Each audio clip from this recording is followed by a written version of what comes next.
Hey everyone, what's up? It's Finchinator here, and we are back with yet another upload on the Scarlet and Violet overused metagame. Today we're going to be discussing how Generation 9 has the best trio of starters in competitive singles. Singles is largely played on a simulator called Pokemon Showdown, in which a community called Smogon has a tier system. Overused tends to be where the best competitive Pokemon reside, whereas Ubers is for those that are too strong, underused for those that are pretty good, rarely used for some that see a bit less usage, and so on and so forth. In Generation 9, Scarlet and Violet overused, we might have the generation where the starter Pokemon, Meowscarada, Skeledirge, and Quaquaval see the best usage and viability overall of any trio in their debut generation or any generation altogether. All three Pokemon, which you see on my team in these replays, as well as in general in the metagame, are very strong. While Meowscarada is a hard-hitting but fragile physical attacker with options like Trick, Spikes, and Toxic Spikes to be also helpful in the utility end, Skeledirge is able to abuse the ability Unaware, which allows for it to be more of an anti-metagame presence, stopping sweepers such as Dragonite, and also posing an offensive threat with utility moves like Will-O-Wisp or attacking moves like Torch Song and Shadow Ball or Hex.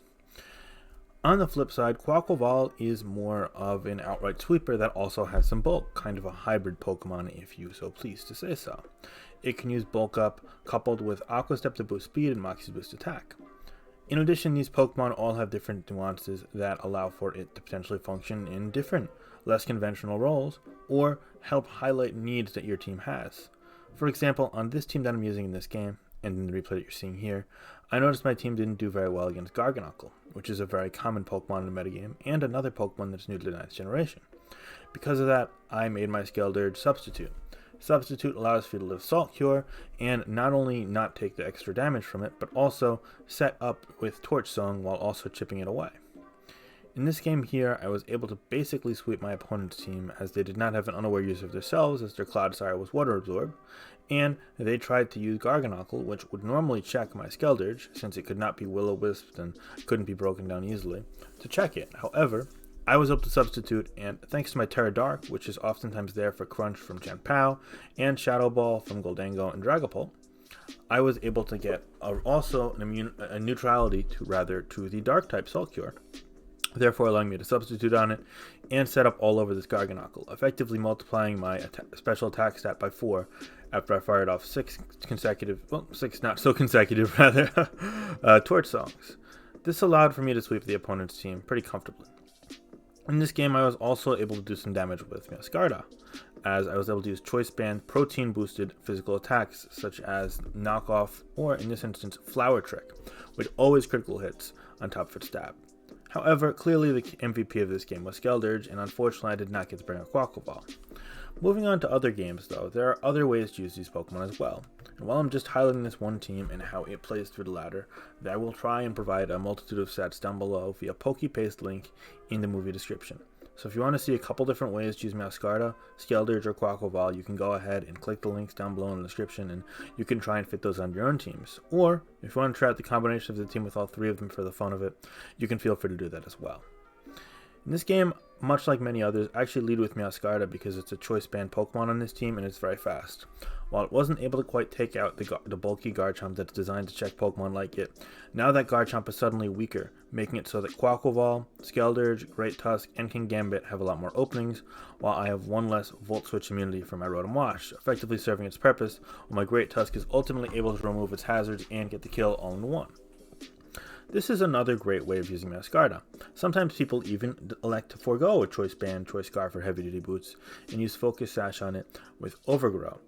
Overgrow might seem silly when Protein is such a strong ability, but oftentimes from the lead spot, you're actually running a set with Taunt, Spikes, and Leaf Storm, and a Focus Sash. If you're brought all the way down to the Sash, Leaf Storm is boosted more by Overgrow than Protein, as you already are a Grass type and you don't get any extra boost from it. Changing the defensive typing doesn't do as much from that, and you also have things like Terra Ghost to potentially block Spin if need be, or Terra Grass to make your Leaf Storm even stronger, rather than not getting any boost from Protein. This is a unique, more modern application of Meowscarada, which we've seen on the ladder in recent weeks, kind of as a hyper-offensive lead of sorts. While I haven't used that in this video, it's also a viable way of using it. In addition, moves such as Trick on Choice Scarf, or Spikes and Toxic Spikes on Heavy Duty Boots pivot sets, as well as Taunt, can help really stir up things against more defensively oriented foes. Switching gears though, Quaquaval is something that you're seeing right now, actually already terrestrialized into a Steel type.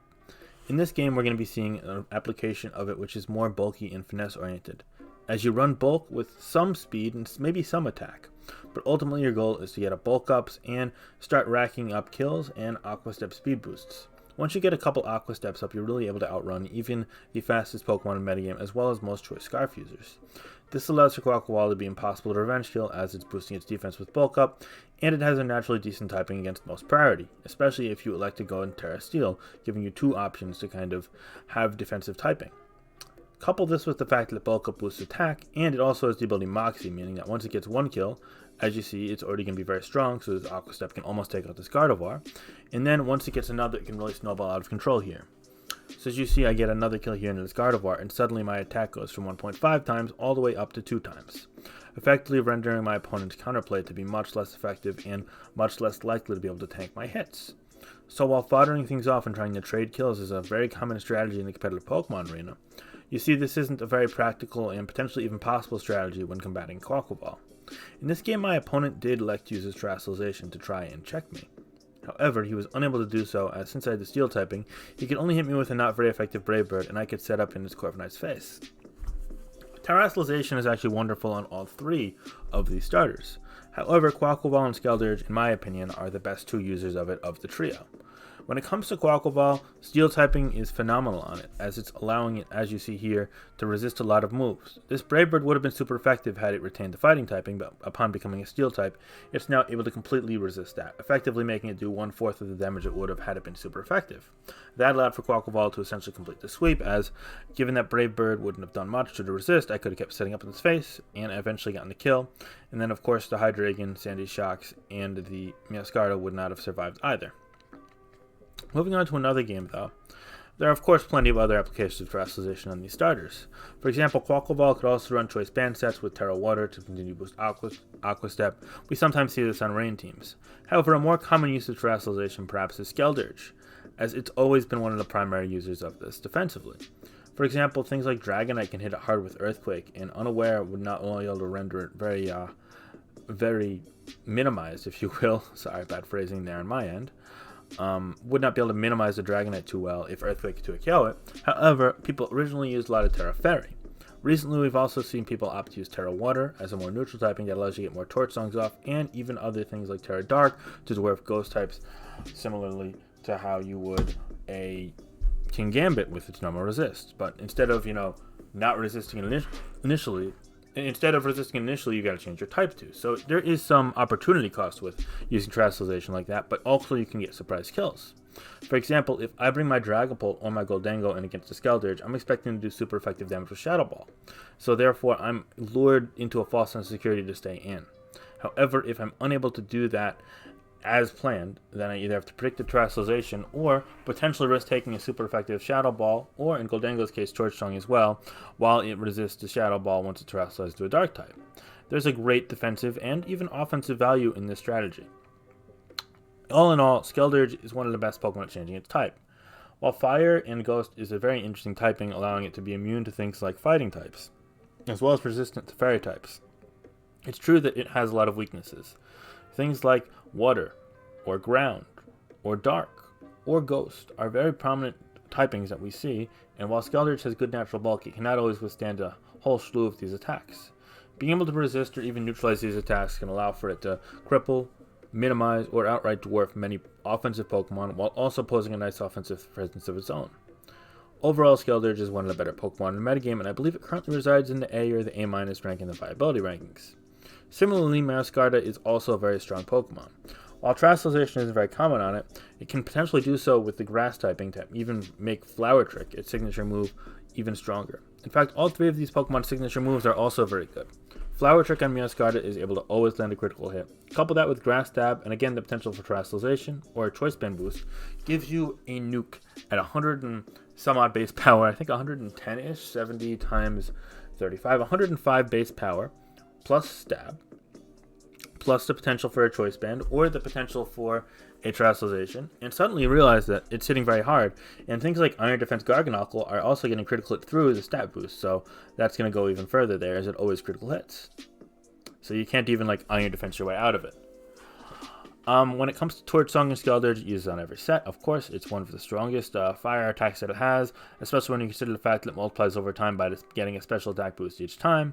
All in all, it's a very unique move and we see it very common. For example, we see it both on my team and the opponent's team here.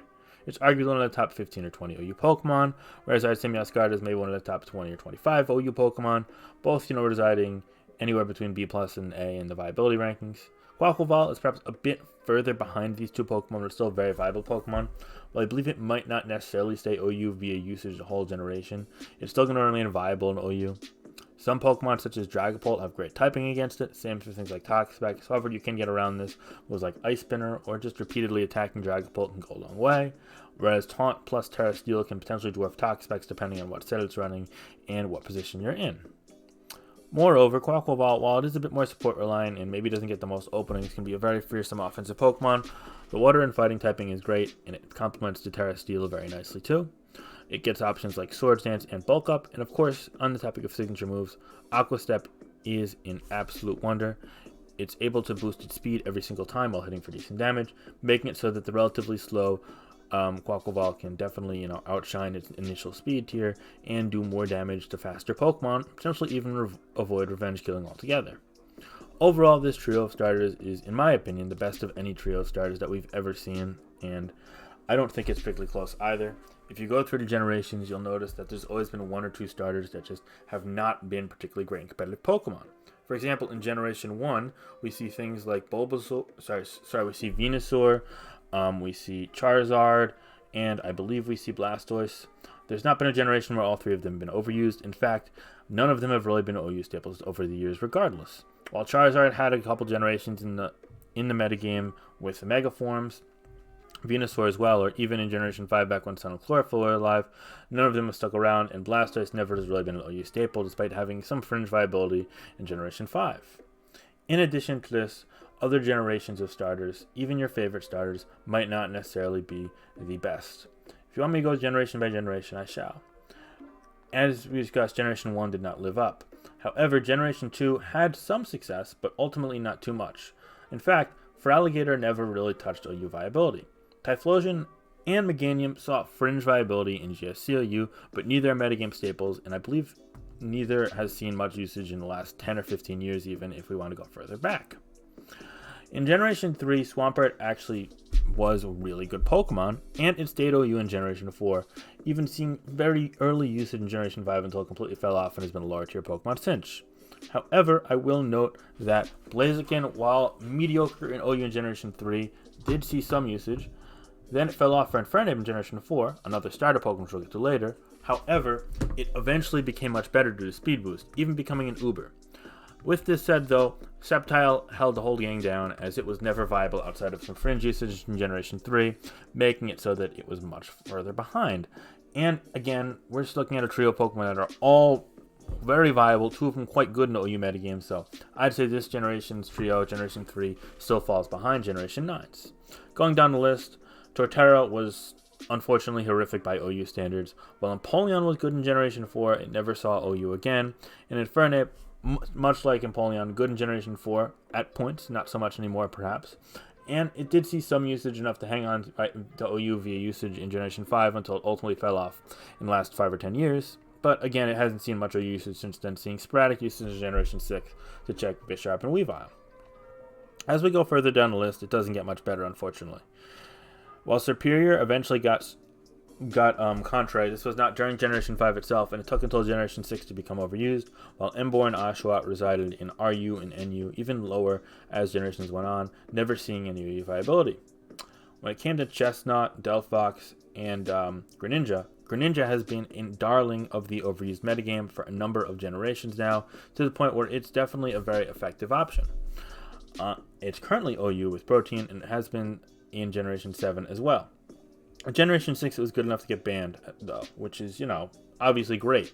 However, Chestnut only saw really fringe viability for a year or two, never really solidified itself as an option besides meme sets with Belly Drum, and Delphox has always been an RU, NU, PU type of dweller, which is quite unfortunate. Continuing down the list, in Generation 7, it was a tough bag. Incineroar saw some fringe OU viability, but all in all, it was not very great for this trio. Decidueye in particular was not too great either, really seeing more usage in lower tiers such as NU and PU. And then as for the water starter, Poplio, as for the water starter Poplio, which evolved into Primarina, I'm sorry, I tripped up a little bit there, not gonna lie. Primarina actually did see some fringe viability as recently as Generation 8, but ultimately it's never been OU by usage, not even like for more than like 1 month, I believe, if even that. It's just unfortunately been really hard because there's so many other fairy types that are so great. All in all, making it so that it's more been a UU Pokemon. Been very good in UU, of course. Finally, in Generation 8, we see Rillaboom, Cinderace, and, oh my god, the Water Starter. Who is the water starter in Generation 8? I'm going to drive myself crazy. I'm so sorry. Yeah, you can tell I don't actually script these videos, for those wondering. But, so Sobble fully evolved into... Drumroll, please. Yeah, this is embarrassing. This is definitely going to be good. Oh, yeah, Inteleon. Yeah, Inteleon. Perhaps it's not very surprising why I forgot Inteleon. Inteleon has been awful, you know. It's been an NU Pokemon. I think it was like initially UU, then RU, then NU, you know. It's actually pretty good in NU when it was all said and done, but unfortunately not that great. And while Cinderace was really great to the point that it became Uber last generation, and Rillaboom, once it got its ability, you know, these two Pokemon probably rivaled. It was good in OU. I'd say that just because there's one, you know, Pokemon that's really not viable in OU, my claim again, it holds true that this is the only generation where all three have retained OU viability. Obviously, that can change in the future. And I'd say the Generation 3 and Generation 8, with Generation 8 being second, give it a decent, you know, run for its money. But yeah, all in all, the Generation 9 starters are the best competitively of all of them. If you enjoyed this video, be sure to like, comment, subscribe. Even hit that bell if you want to see more videos in the future. If you just came here to mock at me for forgetting the Inteleon starter line, then that is fair. I completely understand that. I slipped up there. But anyway, if you did enjoy, I really would appreciate like, comment, subscribe. Trying to hit 10,000 subscribers. In addition, if you want extra updates on competitive Pokemon tiering, or you want to see Pokemon memes, feel free to follow me on Twitter. I'll leave a link down below in the description. Thanks, guys. Have a great day. Hope everyone's doing well. Okay, bye.